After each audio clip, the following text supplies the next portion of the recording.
Seminggu sebelum Lebaran, Mbak Lestari sudah mulai merebus ketupat sejak subuh. Seperti kebiasaannya setiap tahun, tapi tahun ini, hatinya terasa berbeda. Suara azan dari Masjid Kauman mengalun lembut ketika Lestari membuka pintu dapur yang menghadap ke pekarangan belakang. Udara hangat khas awal April menyentuh pipinya, dan aroma santan dari panci besar yang mulai mendidih memenuhi udara. Dapurnya sederhana, dinding kayu tua yang mulai menghitam di beberapa sudut, tapi bersih. Ketupat-ketupat anyaman janur tergantung rapi, siap direbus selama berjam-jam seperti tradisi yang ia jaga sejak almarhum neneknya wafat. Di serambi depan, terdengar langkah tergesa. Raras baru tiba malam tadi dari Jakarta. Seperti biasa, ia langsung masuk kamar begitu turun dari mobil travel, hanya sempat melambaikan tangan malas dan berkata, "Mbak, aku capek banget ya." Pagi ini pun sama, suara pintu kamar dikunci terdengar bahkan sebelum Lestari sempat menyapa. Ia tak terkejut, bukan pertama kalinya Raras bersikap seperti tamu di rumahnya sendiri. Bu Lastri muncul dari kamar, rambutnya sudah disanggul rapi. Ia mengenakan daster batik lembut, membawa map coklat lusuh yang tampaknya diambil dari laci lemari tua. "Tar, ini." Ibu bingung bacanya. "Coba dicek pajak rumahnya. Kalau bisa sekalian fotokopi nanti, ya?" Suaranya lembut, seperti biasa. Tapi Lestari menangkap nada yang makin sering ia dengar akhir-akhir ini, nada menganggap. Lestari menerima map itu dengan dua tangan. "Iya, Bu." Ia meletakkannya di meja makan, lalu melanjutkan menyeduh teh melati, disajikan dalam cangkir keramik tua bergambar bunga mawar yang hanya dipakai saat hari-hari besar. Setelah sarapan selesai disiapkan, ia duduk sendirian.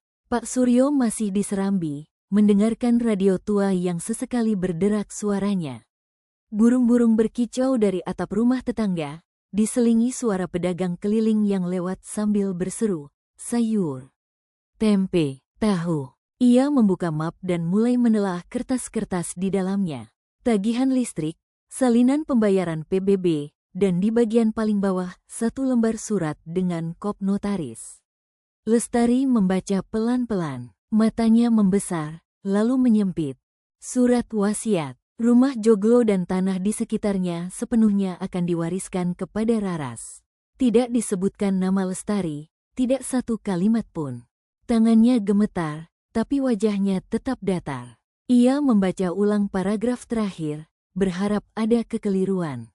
Tidak ada. Ia melipat surat itu, mengembalikannya ke dalam map, dan menyimpannya ke dalam laci meja kamarnya. Tidak ada yang bertanya apa yang baru saja ia temukan. Dan Lestari tidak berkata apa-apa.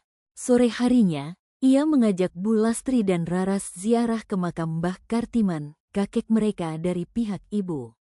"Biar tar aja yang bersih-bersih batu nisannya," katanya sambil menyiapkan bunga tabur. Raras menolak dengan alasan rambutnya baru dicatok. Bu Lastri mengeluh lututnya nyeri. Akhirnya Lestari pergi sendiri. Makam Mbah terletak di belakang masjid kecil, diapit dua pohon sawo besar. Di sana, angin sore mengibaskan ujung jarik yang ia kenakan. Ia meletakkan bunga dengan tenang, menyiram nisan dengan air mawar, lalu duduk bersila. Tangannya merogoh tas dan menggenggam map coklat itu erat-erat. Tidak dibuka, hanya digenggam. "Bah, kalau panjenengan masih ada, pasti ngerti," bisiknya. Matahari mulai tenggelam saat ia kembali ke rumah. Di teras belakang, lampu lentera minyak menyala redup, diletakkan di atas meja kayu kecil. Lestari duduk sambil menyeruput teh. Ayam tetangga terdengar ribut mencari tempat berteduh. Di kejauhan, suara beduk maghrib bergema. Ia membuka kembali surat itu. Dibacanya perlahan, lalu menutup mata. Tak ada air mata yang jatuh, hanya embun tipis di pelupuk. "Kalau diam itu yang mereka mau, aku bisa diam 1000 bahasa," gumamnya pelan. Takbiran biasanya penuh tawa dan doa, tapi malam ini, rumah joglo hanya penuh gema kalimat yang menusuk hati. "Jangan drama, Mbak." Di luar, suara beduk bertalu-talu dari masjid kampung mengisi udara malam yang basah dan berat. Anak-anak berlarian sambil menyalakan petasan. Dentumannya menyambar sela-sela obrolan warga yang duduk di warung kopi dekat gang. Rumah-rumah mulai menyala lampu warna-warni, menyoroti anyaman ketupat yang tergantung di pintu. Di dalam rumah Joglo, aroma opor ayam dan sambal goreng kentang menyatu dengan bau kayu jati tua yang mengeras di udara hening. Lestari menata gelas teh melati di meja bundar ruang tengah, tangannya gemetar pelan. Malam ini, ia memutuskan untuk bicara. Raras, mengenakan piyama satin biru muda, duduk di sofa sambil scroll Instagram. "Mbak, baju putihku udah disetrika, kan?" tanyanya tanpa menoleh. Lestari tak menjawab. Di tangannya, map coklat yang kemarin ia sembunyikan kini ia genggam erat.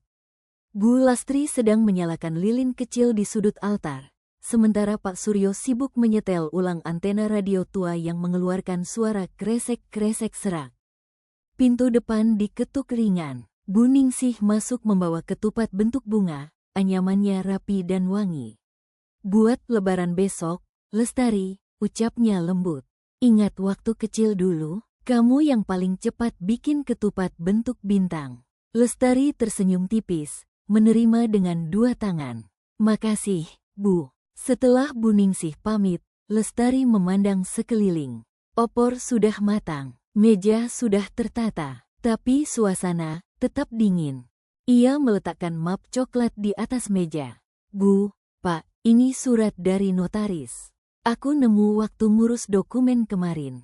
Bu Lastri mengambil map itu perlahan. Saat membaca isinya, raut wajahnya berubah. Pak Suryo membaca diam-diam di belakangnya. Raras mendekat dan mencibir. "Surat apa sih? Ribet amat." Bu Lastri menarik napas. "Raras kan masih lemah. Kamu udah kuat, Tar." Suaranya lembut tapi mengandung luka yang ditutup-tutupi. Pak Suryo menambahkan dengan nada datar, "Kamu sudah mandiri, Lestari." Lestari menatap mereka satu persatu. "Selama ini aku yang rawat rumah ini. Bayar listrik, atap bocor, genteng diganti, semua diam-diam aku yang urus." Raras mendengus. "Ya ampun, Mbak, jangan drama deh." Kalimat itu menggantung di udara seperti petasan yang gagal meledak tapi tetap menyisakan bau mesiu. Lestari berdiri pelan. Ia tak berkata apa-apa, matanya tajam, tapi bibirnya tetap diam. Ia melangkah menuju kamar, mengambil syal tipis, lalu berjalan ke pintu depan. Bu Lastri sempat memegang lengannya. "Tar, jangan pergi. Ini malam takbiran." Tangan Lestari lepas dari genggaman. Ia tidak menoleh. Pak Suryo hanya menatap radio yang masih mengeluarkan siaran takbiran. Suara ustaz yang mengucap Taqabbalallahu minna wa minkum terdengar hampa. Di luar, obrolan warga tentang mudik dan harga daging masih ramai. Tapi di ruang tengah rumah Joglo, sunyi menebal seperti awan sebelum hujan turun. Esok paginya, tidak ada sarapan, tidak ada ketupat yang ditata rapi. Lestari tidak ada di rumah. Lebaran usai, tapi bagi keluarga Joglo, keheningan baru saja dimulai. Sudah 3 bulan sejak malam takbiran itu. Rumah Joglo di ujung gang Kauman perlahan kehilangan denyut. Ketupat yang menggantung di depan rumah Layu sendiri, tak diganti. Halaman yang dulu rapi mulai ditumbuhi rumput liar. Genteng-genteng tua tampak lebih miring dari biasanya. Tak ada lagi suara piring beradu atau gelak tawa dari ruang makan. Yang tersisa hanyalah suara radio tua yang terus menyala, meski tak ada yang mendengarkan dengan saksama. Di sisi lain kampung, Lestari tinggal di sebuah rumah kecil berdinding bambu yang ia sewa tak jauh dari sekolah batik tempatnya mengajar.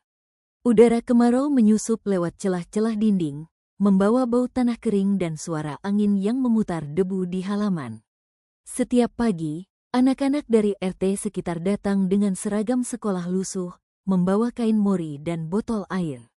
Mereka memanggil, "Bu Guru, selamat pagi," dengan nada lembut yang selalu membuat Lestari tersenyum. Ia mengajar dengan sabar, menunjukkan cara memegang canting, mengenalkan motif kawung dan parang. Sesekali ia membawa teh melati dalam termos kecil untuk disuguhkan ke anak-anak.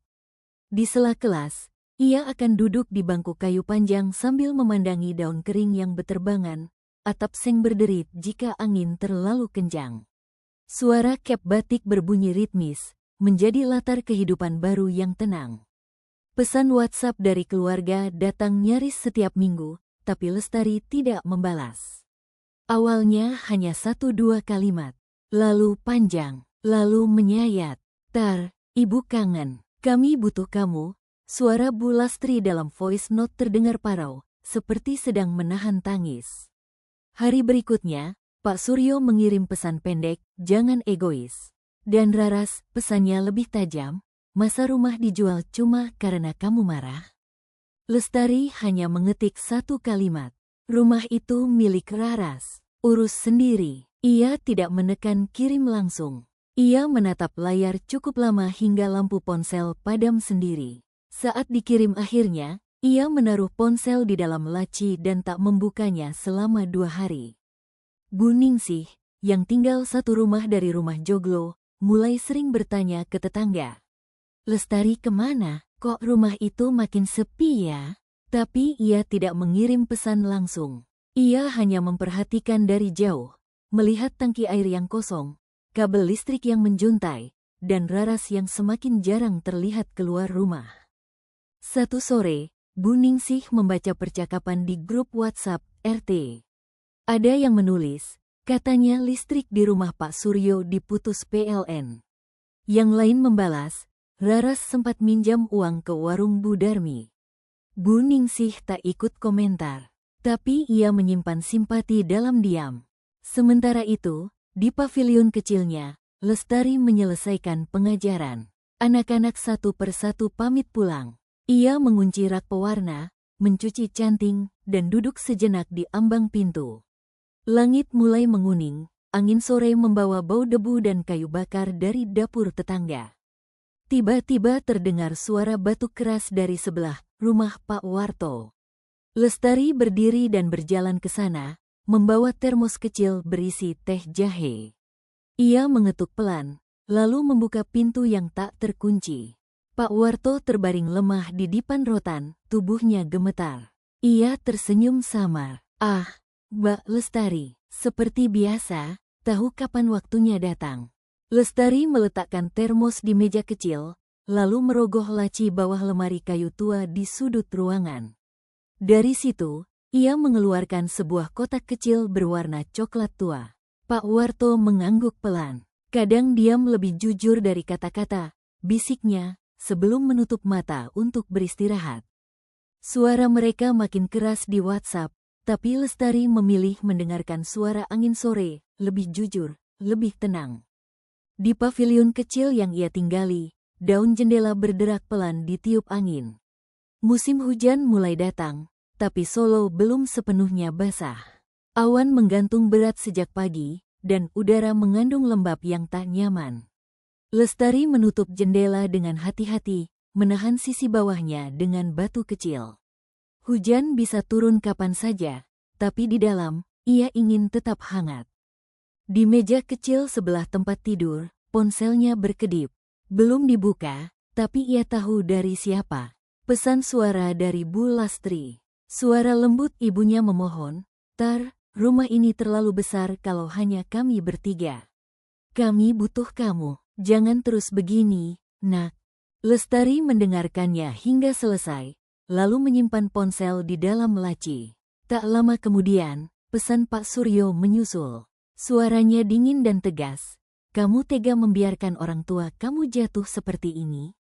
Jangan keras kepala." Lestari menutup matanya sejenak, lalu mengalihkan pandangan ke halaman kecil di samping rumah. Di sana, beberapa anak sedang menjemur hasil batik yang mereka buat hari ini. Angin meniup ujung-ujung kain, warna-warna indigo dan coklat muda menari pelan seperti ingin menenangkannya. Sementara itu, di kampung Kauman, rumah Joglo mulai terlihat lusuh. Genteng bocor di sisi kanan, tikus mulai berani berlarian di siang hari.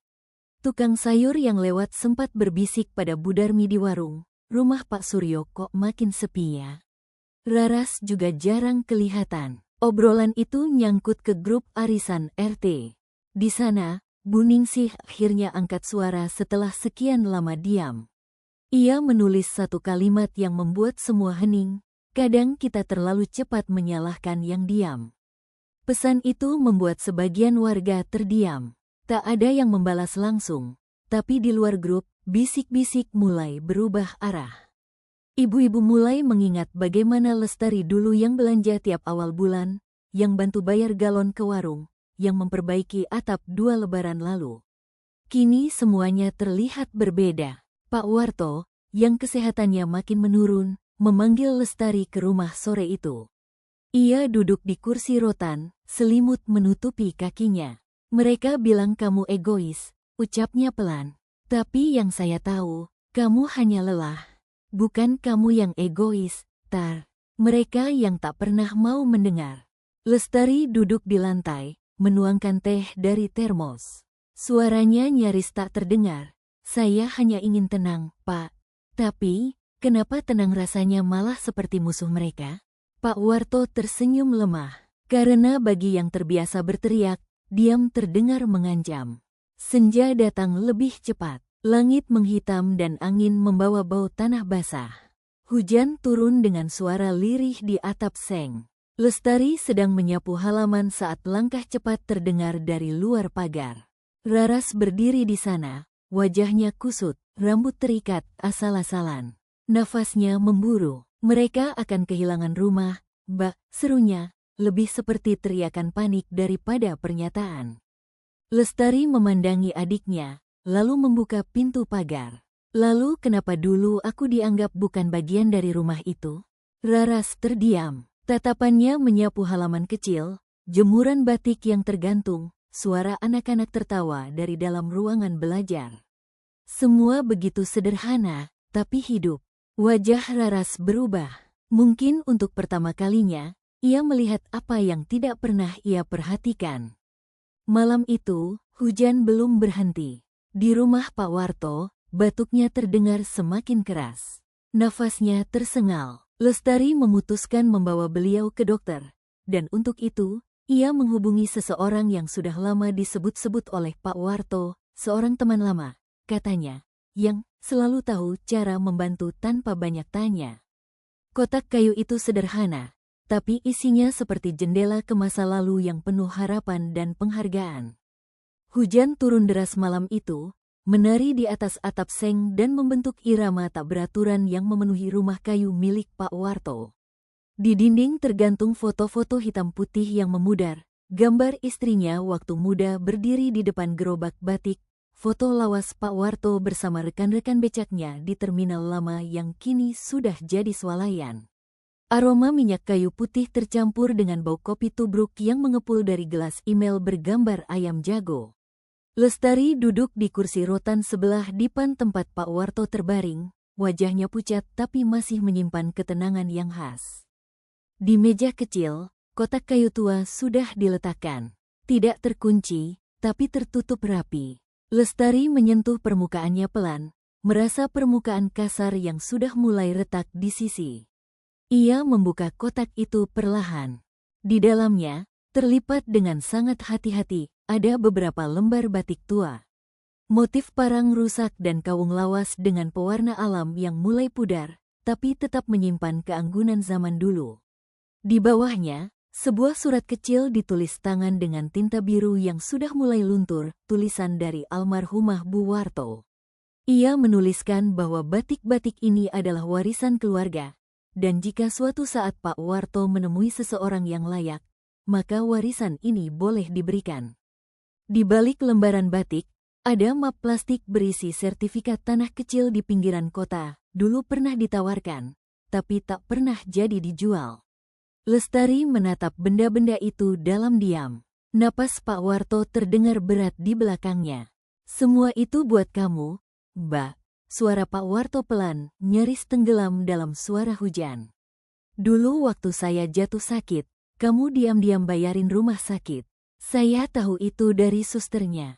Saya nggak punya anak, tapi saya punya kamu. Lestari menggeleng pelan. Pak, saya nggak pernah mengharapkan apa-apa.